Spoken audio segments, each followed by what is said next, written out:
The United States, a nation built on immigration. From the first arrivals on the East Coast to the waves of migration throughout its history, the U.S. has always been a melting pot of cultures and identities. But the story of American immigration is also one of evolving policies, often reflecting complex social and political climates. The early 20th century saw restrictions based on nationality and quotas. Later, policies shifted towards family reunification and skilled labor.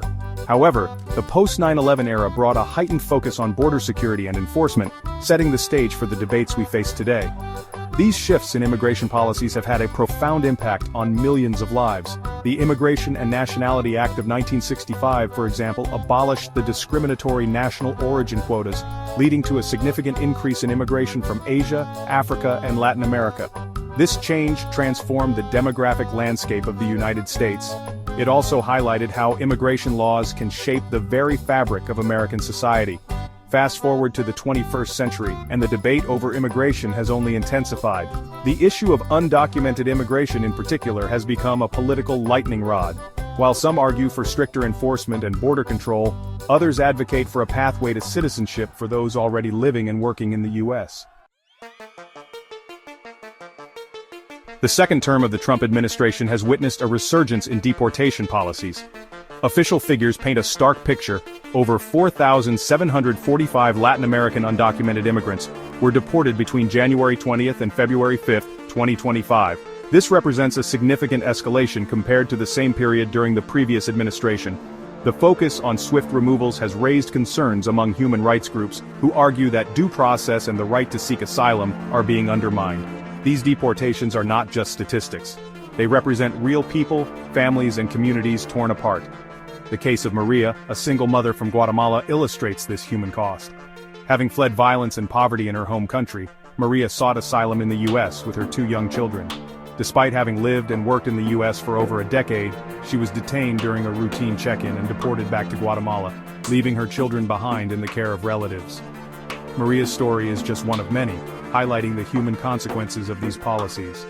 This shift towards mass deportations is driven by a combination of factors. The Trump administration's stated goal is to reduce illegal immigration and prioritize the enforcement of existing laws. To this end, there has been a significant increase in funding for border security, including the deployment of additional personnel and technology.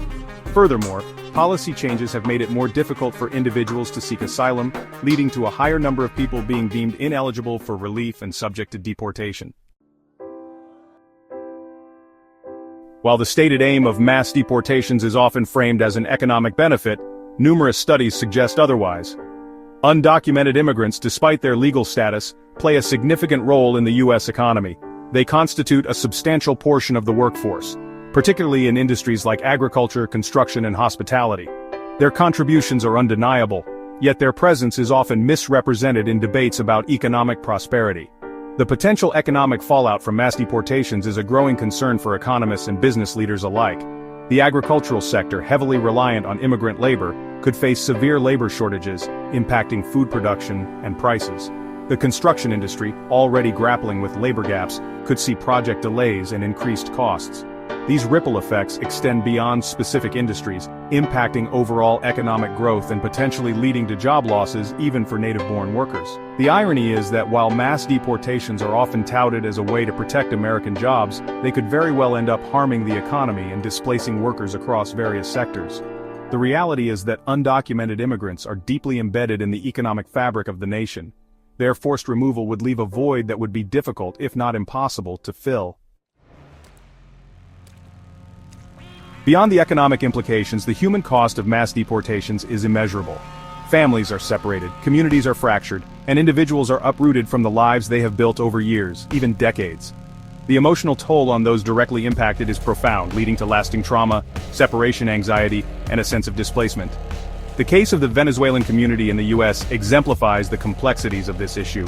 With the Trump administration's decision to revoke temporary protected status for Venezuelans, thousands now face the threat of deportation. Many have established lives in the U.S., fleeing political and economic turmoil in their home country. They are now caught in a web of legal uncertainty, their futures hanging in the balance as they navigate a complex and often unforgiving immigration system. The current situation underscores the need for a humane and compassionate approach to immigration policy. While the issue of undocumented immigration is undeniably complex, solutions must prioritize the well-being and dignity of all individuals involved. A pathway to citizenship for those who contribute to society, coupled with a fair and efficient asylum process, would be a step in the right direction.